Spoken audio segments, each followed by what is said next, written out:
ప్రతి ఇంట్లో ఇలాంటి వాళ్ళు ఖచ్చితంగా ఒకరు ఉంటారు. మీ ఇంట్లో కూడా ఎవరో ఒకరు ఇలా ఉండే ఉంటారు. కామెంట్ చేయండి వాళ్ళెవరో. మా ఇంట్లో మాత్రం హస్బెండ్ అనమాట. పెరుగు తినరు, మజ్జిగ తాగరు, కానీ లస్సీ మాత్రం తాగుతారు. అదేం విచిత్రమో నాకైతే అర్థం కాదు. తింటే పెరుగు కూడా తినాలి కదా, పెరుగుకి లస్సీకి తేడా ఏంటి చెప్పండి నాకు. పెరుగు నుంచే కదా మజ్జిగ వచ్చిద్ది, పెరుగు నుంచే కదా లస్సీ వచ్చిద్ది. ఇదేం విచిత్రమో, వీళ్ళేం విచిత్రమైన మనుషులో నాకైతే అస్సలు ఎప్పటికీ అర్థం కాదు. ఇంతకి మ్యాటర్ అర్థమైంది కదా. మీ ఇంట్లో మరి ఇట్లా ఎవరున్నారో కామెంట్ చేయండి.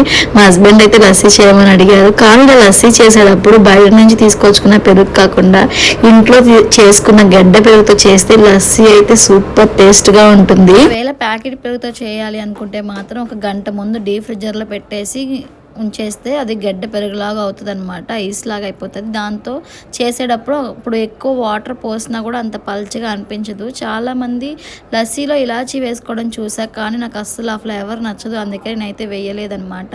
ఒక ప్యాకెట్ పెరుగుతో చేస్తే మేమైతే 4 మెంబర్స్ తాగాము. నాకెందుకో ఎక్కువగా లస్సీ అంటే అంత పెద్దగా ఇష్టం ఉండదు. ఇలా మా హస్బెండ్ కోసం చేసినప్పుడు మాత్రం లస్సీ తాగుతూ ఉంటా. దాని తర్వాత వచ్చేసి మనం విజయవాడ పంజాబ్ సెంటర్లో మిలాబ్ హోటల్ ఉంటుంది కదా, అందులో లస్సీ అయితే చాలా అద్భుతంగా ఉంటుంది. ఆ టేస్ట్ అసలు ఎక్కడా రాదు, చాలా బాగుంటుంది. చాలా చిక్కగా పైన మీగడేసి ఇస్తారు, చాలా బాగుంటుంది. అక్కడ ఎంతమంది లస్సీ టేస్ట్ చేస్తారో కామెంట్ చేయండి.